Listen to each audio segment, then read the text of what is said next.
I'm John Furrier. I'm the founder of SiliconANGLE Media. It's kind of a new media company, and I've interviewed a lot of experts, executives in the industry. But this panel is really amazing because of the distinguished guests we have, the diverse talent and experience. I think it's going to be a great conversation, and I'm looking forward to it. Given that it's the end of the day, and you guys have had a break and want to get some engagement, I'm going to ask some questions, but I'm also going to keep it open. I'm going to go to the audience. If you guys want to have a question, there's microphones. So keep it interactive. Try to keep it tight, but we have about 30 minutes or so, so feel free to be ready to ask questions. We have on the guest panel here Barney Pell, founder of Decision Theory. Also, as you heard, rocket scientist, I guess. He's doing deep learning in deep space, I guess. I've never heard that before, but NASA. He's been an entrepreneur, very successful. Bob Sutton, professor of management and science and engineering at Stanford University. Steve Omohundro is the founder of CEO of Possibility Research, and Somik Raha is the senior associate at Ulu Ventures. We got a mix of entrepreneurial, academic, innovation, and a ton of experience. So we'll just kick it off with the title is Balancing Organizational Goals with Responsibility and Complex Decisions. So we heard a lot, guys, so I want to just go down the line real quick. How are decisions made? I mean, machines are driving it, the role of humans. We hear about black box. I don't know how Google calculates, what's a photo or a cat or anything, but enterprises we hear, they want transparency. They want to know how decisions are made. Enterprises are slow. They move at the pace of the CIO, which we know is a glacier speed. Decisions, how are they made? Was it gut feelings? We heard some questions here. How are decisions made? Well, it's how decisions are made and how we'd hope that decisions would be made. And decisions are made all kinds of places and all kinds of time frames. So, at the top level executives, executives tend to have already basically know the answer. Okay, find justification, rationalization for the answer, data they can bring to bear for the answer. Almost any data that's in the face of it gets ignored, and then they basically go and make a decision, right? I mean, unfortunately, that's kind of how, at one level, decisions are actually made. But it really varies across context, so that's way too blanket a thing. Someone's decision when they're writing a software program is going to be very different from someone's decision about acquiring a company. And acquiring a company, you're bringing together an entire strategy analysis team, you're having multiple reviews, you're gathering all this data, multiple levels of stakeholders approval, so it varies. So there's decisions in companies today, and then there's the technologies that we're building, and those technologies make decisions. So, I mean, a great example you see on any of the roads around here are self-driving cars. Self-driving cars have to make 1 million decisions every time they're going down the road. Some of these decisions are ethical. Let's say there's a motorcyclist next to the car, and there's a truck in front. The truck drops a load. The car has to decide, do I crash into the load or do I hit the motorcyclist? That ethical decision that normally today a person would make, we're suddenly having to encode explicitly in the AI system underneath this car. And that's just one mini piece of what's going to happen globally around the world, especially as the timescales get faster and faster. There's not enough time to ask a person, oh, what do you think about this situation? We're going to have to build that into our technologies. And so I think that's our challenge, is codifying what our values are, what do we really care about, and how do we build systems that actually make those values manifest in the world? Bob? Well, it's a complicated question. If we quickly answer, I'm a psychologist, how decisions are made.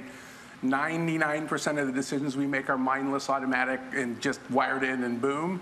And the problem, Barney, right? So I like Barney's thing. Once you start bringing in the normativeness of it, I think that's the problem. To me, this whole day, and you talked about this, Somik talked about this, this tension between the descriptive and the normative.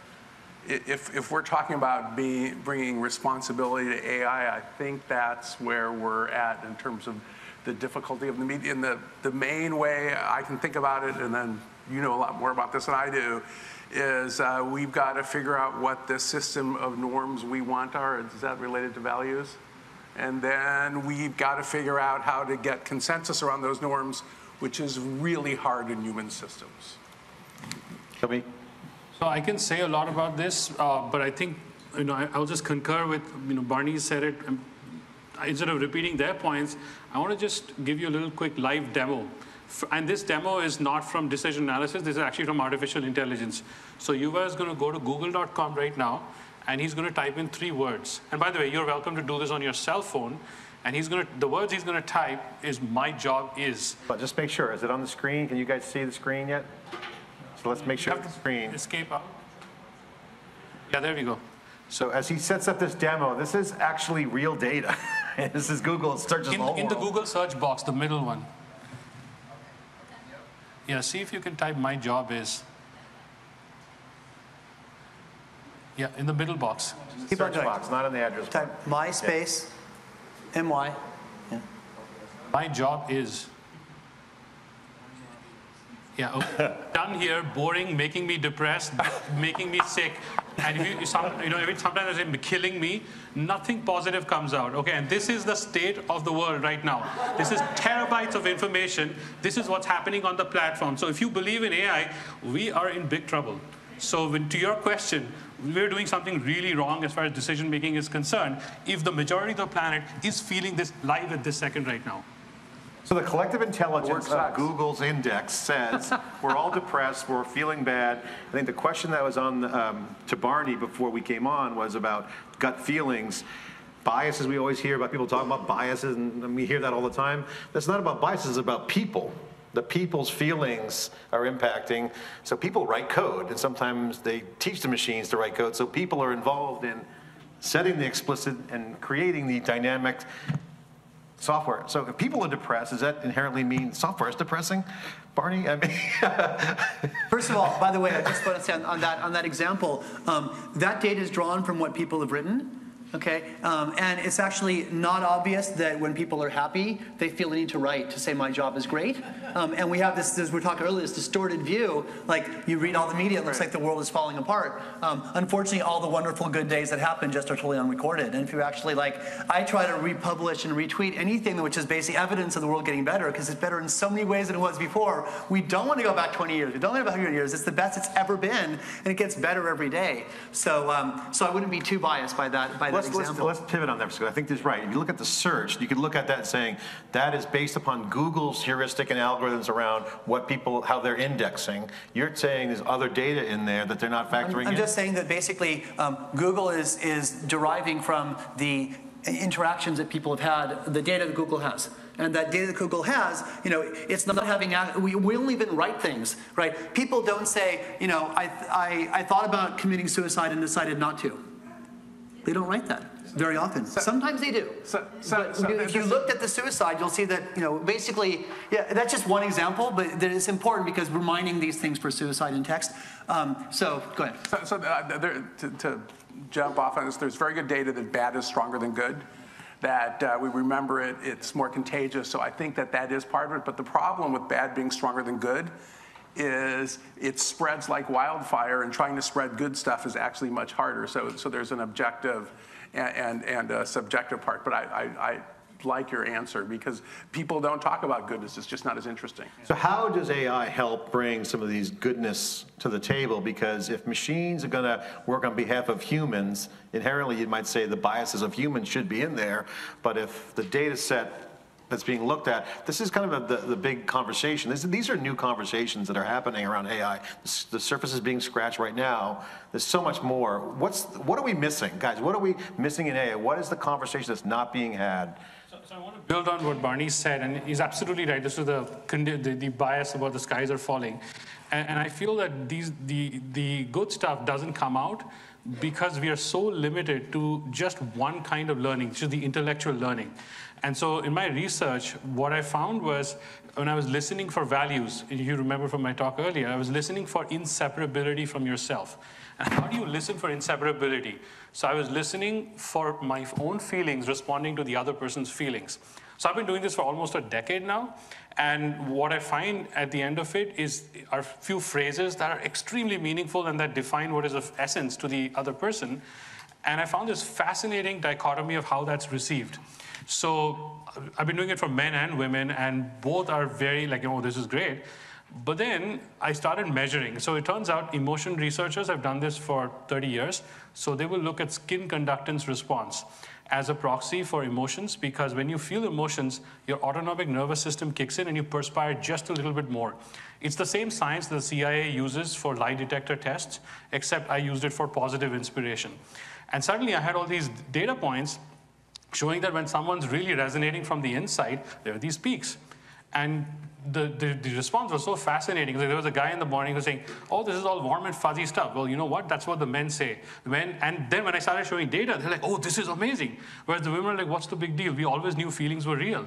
And so we are completely over-indexed on masculine, right? Yeah. I was like, what? So that's the world we're living in. It's like suddenly they see one graph and, oh my God, this is amazing stuff. I was like, oh, no.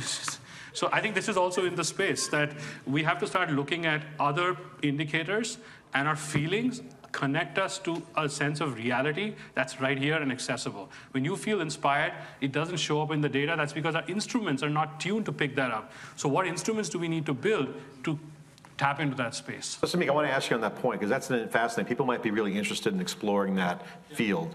Is there math behind this? Because AI's got a lot of math, there's a lot of decisions, math's involved. This is a whole new diverse line of thinking. What's the science behind it? What have you found that could power AI? Where does this lead?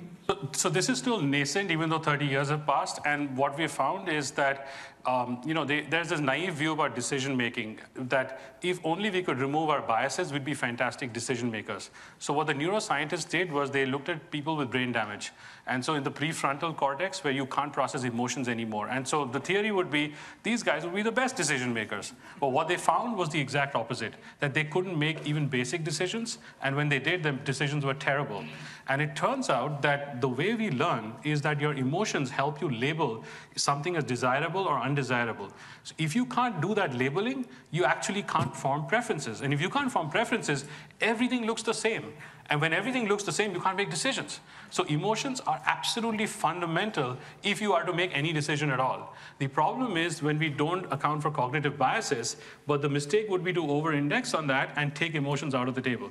So we are just scratching the surface on that. So we're going to go to the audience to be ready for a question, but I want to go to Bob for a second because Barney was on the fireside chat earlier talking about when he went to Stanford and what they taught in school and what he saw out in the real world. The younger generation, as they're coming out, you've had a great historic track record at Stanford. Things have changed, so now a new era is on us. What are the young kids learning? How are you guys bringing cross-disciplinary things to open their mind up? Is it anthropology? Is there new classes they have to take? Or what are the requirements? In some ways, thank goodness things haven't changed that much. Decision analysis is still being taught, for example. I'm an organizational psychologist, and so I teach some of that stuff. But some of the most interesting changes in the teaching, the students are honestly exactly the same as they've ever been. They're smarter than the faculty. They're more interesting. So things haven't really changed. But we do a lot more teaching where there's experiential and hands-on stuff. It's especially in the Stanford Design School where instead of, for example, just talking about starting a firm, you start a firm in the class. Instead of talking about how to change an organization, we send our students out and they, for example, try to get younger people interested in the opera and it actually works, things like that. So to me, that's one of the biggest changes. There's a dawning awareness among faculty who just talk and sit by themselves that maybe if people actually do something, they might learn more. So that might be the biggest change. Let's go to the student here, Barney, who could go back to school now. If you can go back and talk to your undergraduate self at Stanford, knowing what you know now with cloud computing, all the stuff, AI and automation happening, what would you do differently? Would you get a mulligan in a couple classes? Would you take a few different fields? What would you do? Because the skills gap is a big thing that people aren't talking much about. What would you do differently, if anything? I feel like I would just be so happy to be back doing this stuff now because we had so many. The tools are so much better now. It is crazy, right? I mean, basically programming anything was super hard.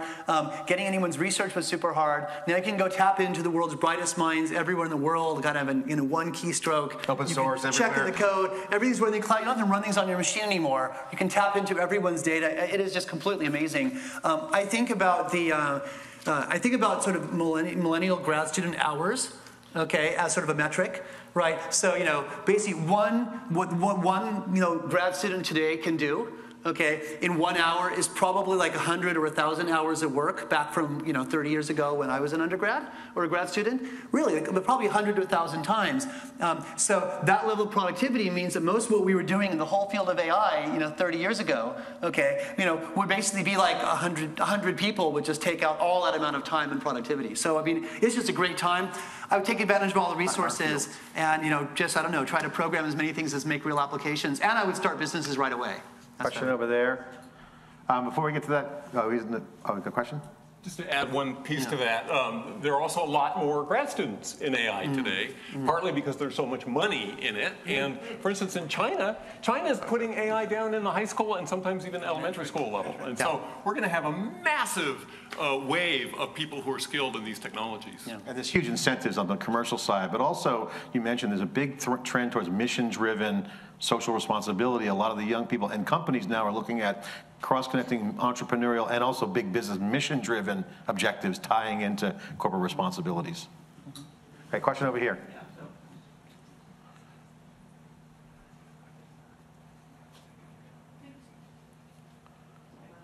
Yep. So Barney, I was interested to hear you say that because my take about the kind of training that AI students are getting these days is there's not much AI left.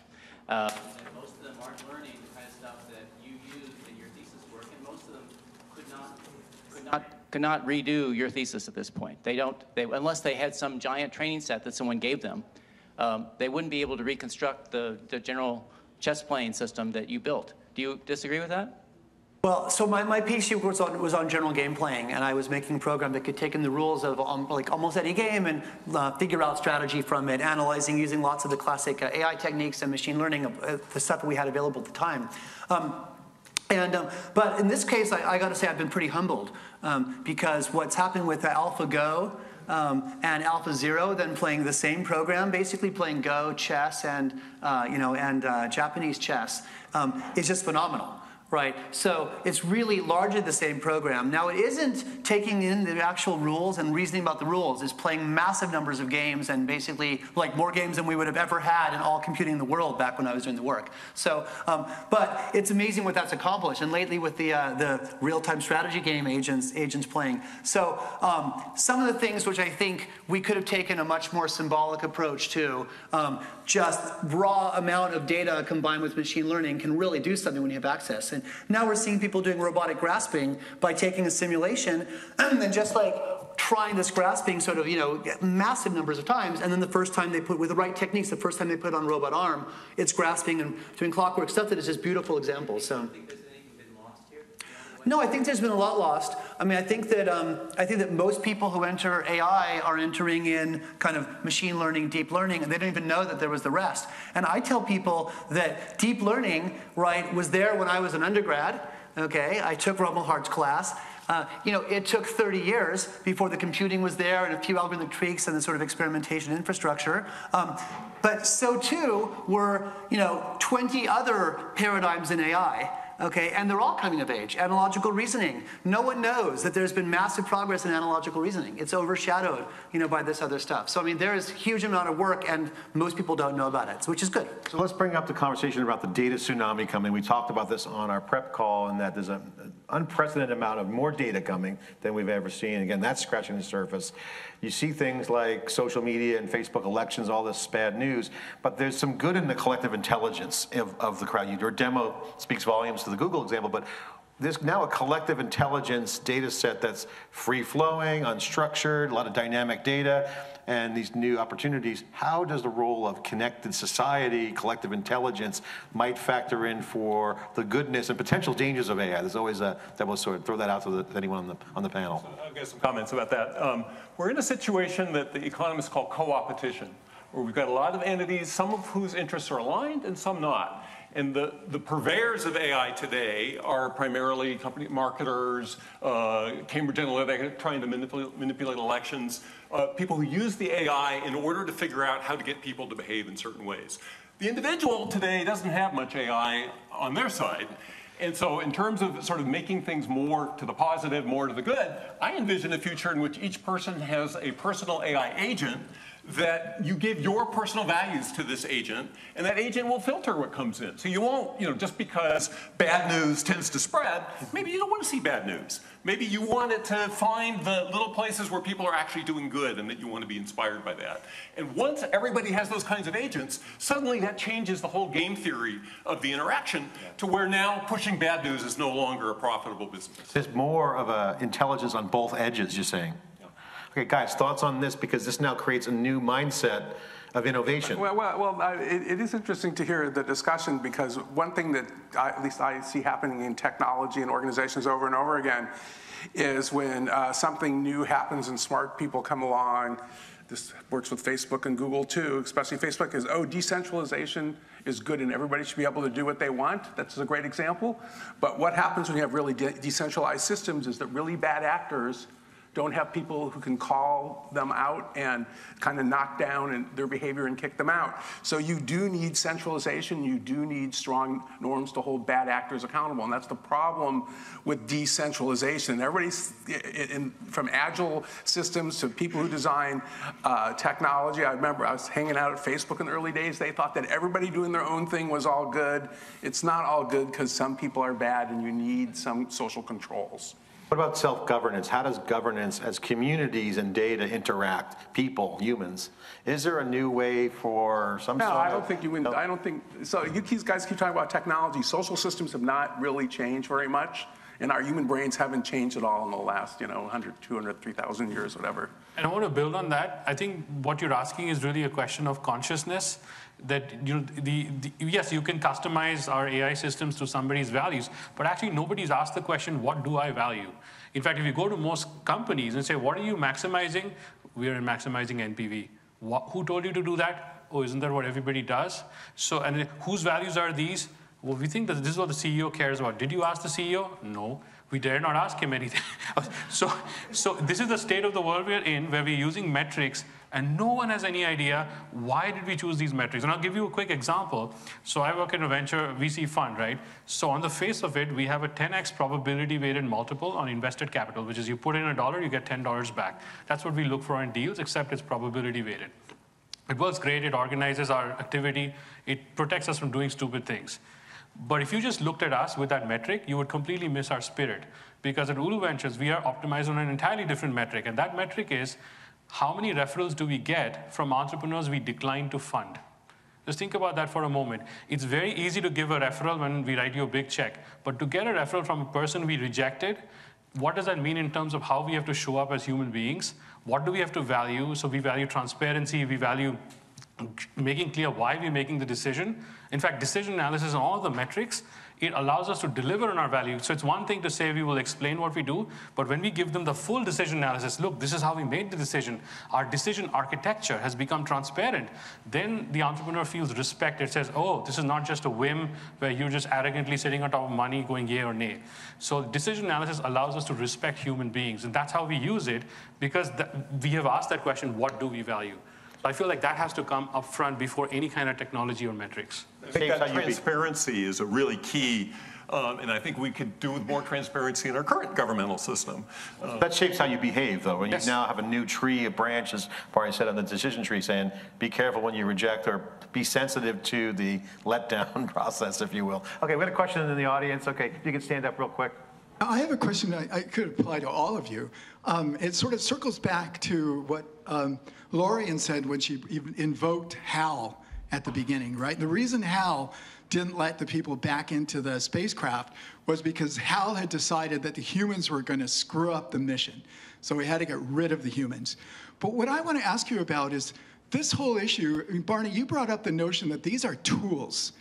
And what seems to be happening with tools is that at some point we give, with empathy, we give them so much personification. We start to treat them as though they're human. We talk to our phones as if it's alive. We talk to our cars and we give them names. And we start blaming our tools for our own shortcomings.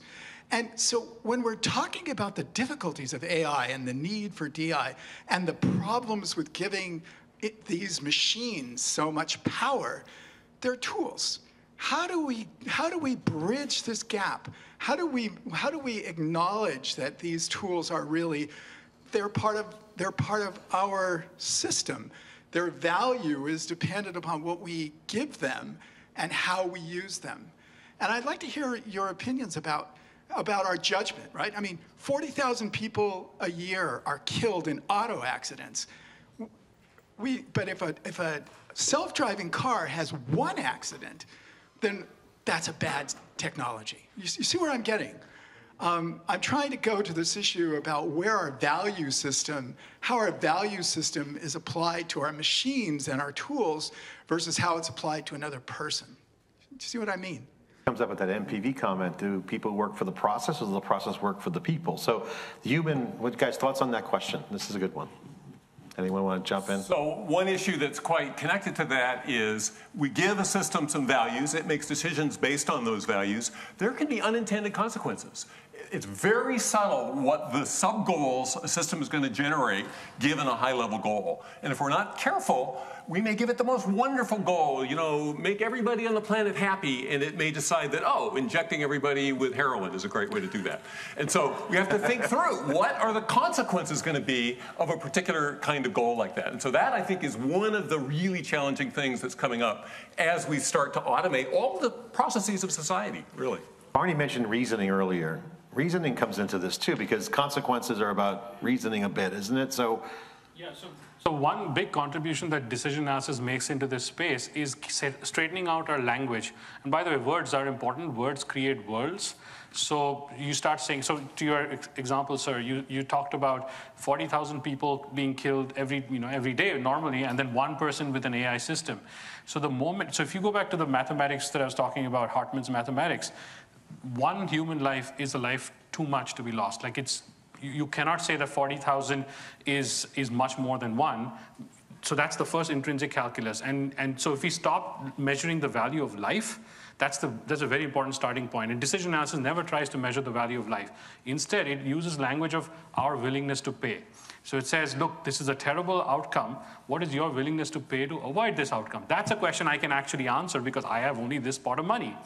Whereas the moment I say, oh, this life is not worth that many lives, who am I to say that? And so if we frame the wrong question, we cannot even take a step forward. But if you frame the right question, then it grounds it in action. And then it avoids it's like, in my gut, I don't feel right about that question of trading lives. But action, I understand because I have limited resources. question in the back there? Can you hear me? Okay. I would like to change the conversation a little bit and speak more in terms of emergent cultures in the digital world, right? So Edward Hall, a famous American anthropologist, he speaks about culture as a collective emergent phenomena that helps humans manage information overload. Okay? We are seeing the same situation today with so much of information overload in the digital world. So the question I have is, how can the technologies that we speak about, decision analysis, what have you, AI, ML, how can it help us in our journey to build a positive culture in the digital world? The point I'm trying to make is, we learn when we watch others, but are we being put into silos where we cannot watch others anymore? We can't learn from them. So what are we really creating in our digital universe? Okay, well, that's a complicated question, but let's go back to culture. And I think if we start out with the first principle of when cultures actually work and constrain or guide behavior. And to me, culture, I'll quote my dissertation advisor, is 101 years old, still alive, Robert Kahn. Overarching shouts and shout not that in time come to infect our souls. So there are norms about behavior, and norms about behavior work when people have a common experience, when they can see. So part of the common experience is, I hate to bring up a school system in government, but having a school system where people have somewhat of a common experience, and they also have agreements about what is good and bad behavior. And to me, this gets back to Fernaz's comment at the beginning. If we're going to have something like, well, what's responsible AI? To me, we've got to start out with agreements about what are good and bad behavior before, and this is sort of like values, before we can move forward. Because if you don't start with that, well, then there's the technical and social problem of how you get people to have transparency and agree on one another's behaviors. But if we all disagree about what's good and bad behavior, I don't know how we move forward. I've got a quick example. Lots of homes have the Amazon Echo. Really nice little device, pretty simple from an AI point of view. Kids absolutely love it because it doesn't get bored. You can ask it to tell you jokes. So kids and they can ask it all these questions. But the Amazon Echo does not require you to be polite to it. You don't have to say please or thank you. And so kids sort of adopt this commanding tone. Great. Alexa, tell me a joke. Perfect. And then they start using that tone with their parents. And so the culture of the child has been altered by the nature of this AI system, which is not intentionally doing that. But parents are saying, oh my God, Alexa's turning my kids into jerks. That's perfect. One comment I'd like to make on that is, if you look at our human brain, it's not that different from our AI systems, that it's like every time you repeat something, it becomes a +1, and you create these deep patterns. And I think to the gist of your question, you're really asking how do we repattern what we don't like and create the patterns we do like? And there are some counterculture examples which you won't hear about in economics because it breaks all the rules of economics. So one example is this huge organization called Service Space, which has scaled systems, like web-based systems, where people are inspired to be generous. And they've done this without any kind of funding, and it's completely volunteer run. So it violates every law that we have of building a great organization, and people just come forward because they see there's no strings attached. And they've literally built a parallel Facebook where if you're on your journey, you go share it, and somebody will add a smile and support and help you be authentic, and they'll share their authentic reflections. And so stuff like this, these are very counterculture examples. We don't normally amplify them because it completely breaks our economic theory. So I think economics is right up to a point that we are selfish, but there's another part of us which is really moved by selflessness. And you need both to be whole. And that second part is almost completely ignored. So I feel like that needs to enter. That's a good point. And we've seen, you look back at the organizational history, self-interest, negotiating to win, all kinds of paradigms, we've seen that. But you mentioned counterculture. My friend John Markoff wrote a book, What the Dormouse Said, that talked about that counterculture of the 60s and the computing generation. Steve and Bob, I'd love you to talk about, because you mentioned if people don't agree, a counterculture might be emerging. Do we need a counterculture to change the digital and the impact of what AI could be? Because it seems to be brewing that there's a younger generation saying, I didn't get stuck. Who made these problems for me? I want to use Alexa. I'm not a jerk. You're a jerk. So I mean, you can almost see kind of this movement. Do we need a counterculture like we saw with the computer industry, or not? I would say right now the big equivalent of the computer counterculture is the blockchain counterculture. I do a fair amount of work in that community, and it's a mix of very idealistic, altruistic people trying to do universal basic income on the blockchain, trying to rethink all the properties of society, together with vicious, pure criminals doing blackmail, and it's a rigged systems. It's a crazy Wild West in that environment. Global Wild West. And they're starting to bring in AI. So there's the notion of a smart contract, which is a little program that runs on the blockchain. And there are these things called DAOs, decentralized autonomous organizations, which are entities that can buy and sell things, own property, totally autonomously. No person owns them. So you have little businesses out there running on their own. Is that good? Is that bad? How do you regulate it? What is the governance of that? There's a blockchain called Tezos that's just going live that has a system for, it has a governance, and its members vote on the governance, and they can change everything. And so that's going to be a really interesting experiment. Bob, your thoughts on this? I got to get your thoughts on this. Is it a counterculture? Is it just radicals? Are they crazies? Well, I actually really, it's Steve, right? Yep. I just met him but the thing that you're describing to me is a decentralized world where there's sort of prototype social movements. And that's sort of how the world changes. I mean, you go back to great social movements. The famous one, I work with the guy, Huggy Rao, who's a social movement theory. He studies everything from Gandhi in India to the rise of craft beer. And there are actually similarities, but and what you do is you have a small group of sort of ardent followers, and then most of them die, but every now and then it just like one of those is going to take off, and it's going to be some huge part of the world, and we don't really know which one. And that's sort of how the world changes. I think you just described 18 different potential social movements in your 9 sentences. So is there a counterculture brewing? Do you feel it? Do we need one? What's your thoughts? I would let somebody else predict the future. I was on the board of the Institute of the Future for 5 years, and the main thing I learned is when people say they predict the future, they're almost always wrong. That's what I learned. So I want to reframe the question a little bit. So I feel that yes, there'll be waves of the future, all kinds of different things that happen all the time, but ultimately there's a role of individual responsibility, which is where Feroz started the conference. And I want to go back to that. And in particular, I remember this sage, his name is Aurobindo, and he had this beautiful poetic couplet, which kind of summarizes for me the role of work itself. And it went something like this: spirit to matter casts its gaze. Matter to spirit reveals spirit's face. And imagine, what if your work was not to get the paycheck, but to have whatever is matter, inanimate matter, reflect your own spirit back to you? How would you construct your work, right? And that's what the and by the way, this is really interesting because this is super interesting because metrics are completely objective, completely lifeless, and we find ourselves trapped in it. And so I'll give you a crass example: the samurais in Japan. So they train. There's only one purpose of a samurai: it's to kill people. Okay, and so they train to slaughter people, and they train how to make the perfect cut. And the reason they do that is because they want to cause minimal suffering. If they make a mistake in the cut, the person suffers a lot. So it's really interesting to me that even though they're bound, you can't say, I want to become a monk, then you're not a samurai. You have to kill people. Within that, they have found a way of expressing their sanctity for life. They found a way of rebelling against that order by saying, in this small way, we are going to honor life. And I feel like every field, even in AI, each of us is going to find a way of how we honor life. And that, to me, is a really meaningful story worth telling. And when we all think it that way, suddenly you will find you cannot predict where inspiration will lie. It'll come in all kinds of ways and forms. Well, we'll talk about the trustee for data and society after we get this question. I want to come back to that. Good point. Next question from the audience, please.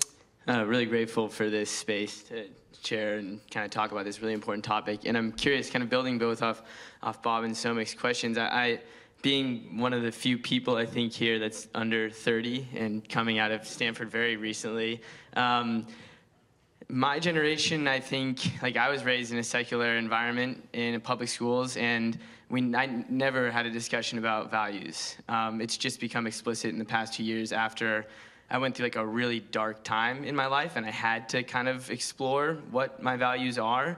And I'm really curious. So my value system has been a journey. And I think for a lot of my peers, it is an ongoing journey. And when we talk about AI and designing one singular value system that we can then build into everything, I mean, every individual has their own process, their own system, and it's iterative. And AI seems, and decision seems to also be iterative.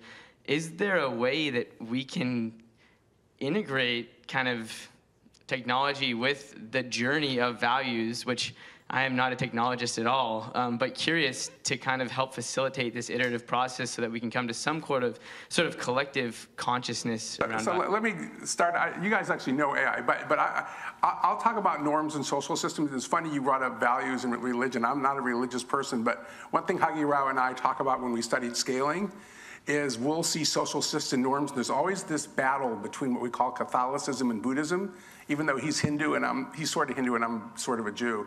But what we always see is there's always this tension between sort of a standardization where you have like a stereotype of a Catholic model where everybody has to do the exact same thing in the exact same way.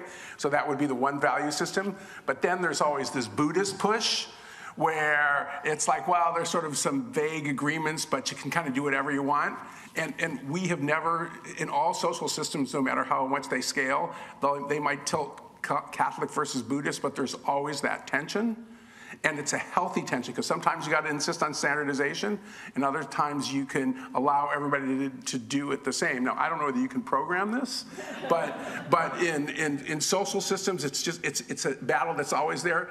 And in the long term, it's healthy, and in the short term, many mistakes are made. Guys, social science integrating into programming, it's this core kind of challenge. I think that I think that actually, like the big companies have all been reaching deeply into social science and psychology and neuroscience, and they're using it however they possibly can. So Facebook is basically a big dopamine engine. It's an addiction machine. Okay, Zynga, right? These people are the best at understanding mechanisms of addiction because they want to make their product addictive. Okay, and then the mechanism of virality. So you combine the two. How do we maximally stimulate you to do something which will spread our message, out? You think it's your message, but it's really our message being spread, and then spread. And if you don't succeed, if you don't figure that out and do that well, it's called growth. Okay, growth marketing. If you don't do growth marketing, then you just had a neat product that don't get any audience, and you fail, right? So the ones that succeed are the ones that figured out how to do that growth. But the growth is like this viral, infectious thing that's spreading out. So you've got this tension, which is companies reaching in, but it's for their own purposes. Okay, and their own purposes is growth for their business. So how do you, back to your question, how do you deal with the fact that Facebook's values, okay, which are there implicit and explicit, and in sort of some of it is obvious and everyone shares, some of it is like, everyone's making their own individual choices and it's a hodgepodge. But how do you take that where we're all using Facebook, but our values aren't the same as that, right? That's kind of one of the central questions that we have right now. We're existing on these platforms, which give us really great benefit. I mean, I truly think the world is a better place because of these platforms than not. But we haven't come to terms yet with the fact that this is the new physics of reality that we live in, and those values that we're playing with are not our own. So the norms are still shaping. Yeah. Well, we see governments trying to regulate Facebook, Google, Twitter, and because free form with no rules, no governance, we see what starts to happen. Yeah. They're incentivized. To your point about the users not having their AI bot or agent, the systems are evolving. Not having its AI bot. And even our societies, right? I mean, whose values are in this government? The Constitution is right. We're getting, okay, one more and we're getting the hook. Make a comment. I thought Bob made an excellent comment about Catholicism, and I want to bring the voice of Ivan Illich into the space. So Ivan Illich was a very deep Christian thinker, and what he did was he looked at what he felt was the greatest contribution of the Christ, and he said it was the Good Samaritan story, where Christ basically said that who should be your neighbor? It's really your decision. And that message the early Christians took to their heart, and they started seeing divinity in everybody around them. So then 300 years passed, and then the Christians came in power. So guess what they did? They said, this is a really good idea, let's institutionalize it. By the way, AI is basically institutionalized with the math and computers, which is the same idea. So then guess what happened? So there's a Latin phrase for this. It says, corruptio optimi pessima, which means corruption of the best idea is the worst idea you can create. And Illich says that's when the decline of Western civilization began, because what was the hugely personal responsibility that I see suffering in the other, I'm going to step up. I'm going to do something. Suddenly it became outsourced compassion. And he has this really telling example. And he says a Christian convert from China, he had taken a vow that if he would be accepted, then he would take a walking pilgrimage from China to Poland. So as he kept walking, so China is very used to Buddhist pilgrims, so wherever he went, extremely poor people gave him food and shelter. They had nothing, no government support, okay? And he was well taken care of. Then he enters Europe, and where the Christian ethos exists, and then people said, oh, you're a pilgrim. Go to that flop house over there, you'll be well taken care of. And he was, but it was no longer a personal responsibility. Then he lands in Poland, which is heart of the Christian ethos, and there people would just give him a lot of money, say, this is great, you're doing a pilgrimage here, and good money. But complete separation from, I need to take care of you. So now if you think about this, when you're thinking about AI, this is absolutely fundamental. What is it doing to our sense of personal responsibility for each other? Sorry, we have only time for one more question. And then there's Smelly Foot over there. And Rose, yeah. In the way back. Yes, so I'm very interested in hearing your perspective on the role of AI and decision theory in the context of government decision-making. So populations around the world, especially in urbanized areas, are increasing, and we know that. And by 2050, we also know that about 70% of the world's population will be moving into cities. By the same token, we know that local governments or just governments around the world are trying to grapple with this issue of how do you serve a whole population that's increasing. Local governments, by the same token, are also operating in silos, and they're generating laws, making laws on their own, not really thinking regionally or globally, how do these decisions that they're making, laws, how they impact across jurisdictions. So I guess my question is, what do you think what do you think AI's role could be, or what opportunities AI could present to governments, both from the local level all the way to international scale? And how can governments capitalize on that and learn about that? I think there's a big, especially here in Silicon Valley, there's a huge gap right now between the innovation that's happening in technology and the local governments in which these technology companies are located. And so bridging that gap, I think, is one of the challenges that we're going to be facing. So anyway, I'm just very interested in hearing what your take is on the role of AI in the future in terms Guys, who wants to take that? I've got stuff too. Okay, go ahead. You go first. All right. I think there's a huge opportunity. I mean, today, governments typically only respond to something after it's gotten bad. They don't have much foresight, of what they're going to need. And they typically only consider the immediate effects of whatever change they want to make. They don't consider what are the effects of that, like the boat example we heard earlier, which I thought was great. Decision intelligence systems, AI systems are great for that. Every single government needs a simulation of the local economy, of the local people, of the physical infrastructure, and all of those local models should be tied in with the world model so that they make decisions in the context of what's actually going on. I mean, that's a vision that people have had for probably 50 years, and it still hasn't really been implemented. What's the limitation? Data, skill set, or all the above? Capability? Well, there's a kind of lethargy and friction and anything done in the government. Bureaucracy. Barney, your thoughts? Yeah, so Estonia was hacked massively by the Russians to the point their old systems just weren't working at all. And they made an interesting choice, which is just start over. So they basically threw all their old IT systems away, and they said, we're going to just using all the modern technology, we're going to just build everything from scratch. Estonia is the most advanced, in terms of information technology government in the entire world. There's basically 10,000 functions in the government you can do from your own, like a citizen can do, just by the website, not talking to anybody. You can create a business in an hour, all these kind of things, right? So that exists. There's no reason that all the rest of the governments in the world can't even just take, they probably open sourced it. It's Estonia. They open source the whole thing. Also, mobile phone penetration now is a big factor in the capabilities. So, I think that so much of our government is based on legacy. There are laws that we have about how often you have your meetings, and Congress and Senate meets based on how long someone would take riding on a horse, right, to get to the meeting. Okay, and how long notice takes. Right, all these things are just completely ridiculous. They're so old. Now I don't know how to change them. That's the real problem. So I think the real problem at the heart of it is will. They're doing their best. So I think the heart of it is the hard part here is really will.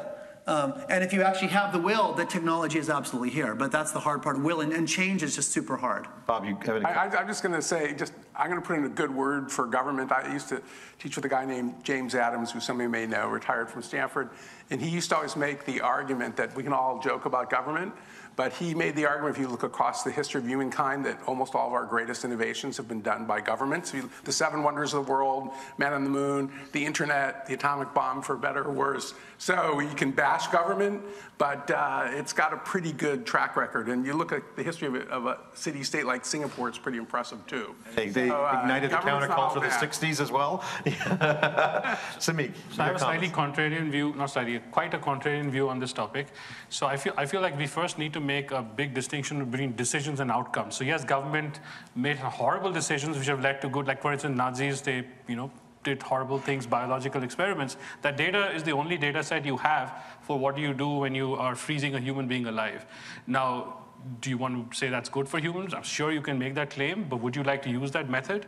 So in fact, I want to bring to your attention that the word statistics comes from matters of the state, and it was basically used to gather information about people. And in fact, the first tabulating machine, talk about the roots of AI, right? It was created, the Hollerith machine, which ended up becoming IBM. It is a census that gave the Germans the information on where every Jew was living. And in fact, if you really want to do a pogrom, having a centralized computer system is the best way to do it. And in fact, that's being really challenged with blockchain. Blockchain is kind of a reaction to centralized power, so I have a lot of hope that it will be used in that way. But the broader point I want to make is no matter what system you come up with, if we do not base it on values, it is dangerous. But centralized systems also are great targets for malware hackers. Yeah, so I do want to end with one positive story on government, or at least a story of values, and that's the Stanford Police Department. So the Stanford Police Department, I actually had the good fortune of studying them for my PhD thesis. And what I found was, if you look at the social science literature, there is literally, the number one paper in policing is called A-Hole. That's the name of the paper. By John Van Manen. John Van Manen, yeah. And so he basically talks about how public police folks see the people they're arresting as that. Whereas in Stanford, I found a very different culture. And turns out they were motivated by values. So their values are not policing, not enforcement, but public safety. And the second was education. So they literally, when you have dorm parties, they will go around educating the students that, hey, don't drink and drive, because if you do, we'll arrest you. So they'll literally flash their lights so everybody knows, don't do stupid things. And moreover, they've also let it be known that if somebody really passes out because of overuse of alcohol, they want to arrest, please call us. We will take this person to the hospital. We want to save their life. And I'll give you one last example. So the height of the Occupy movement, okay? Berkeley, you see the public police department, what did they do? They basically shot their pepper sprays and big scandal. So these Berkeley students are very upset, and so Stanford students invited them for a joint march on the campus. Now look at Stanford's response, private university. They said, oh, you want to do a march? Sure. They planned out the route and said, we'll give you the whole stadium. You can express solidarity together. And while they were marching, the Stanford Police Department didn't have pepper sprays. They had water bottles because it was a hot day and they were worried somebody would collapse out of dehydration. And so they just went there to support because their value was public safety. And literally they kept a distance from the young people because they didn't want them feeling intimidated, but they were just there in case somebody needed any help. And so literally that event ended with people giving hugs to the police chief. Now think about that, policing with values, and how much we need more of these stories. And what metrics and systems do you need for this? Well, thanks so much. First of all, the little bias there, Stanford bias in the data. I went to Pell. It's a lot easier to be a cop in Stanford than in Berkeley. I got news for you. Guys, how about a big round of applause? Great insights from this great panel. Fantastic. Great job. Well done. Thank you very much, guys. Appreciate it.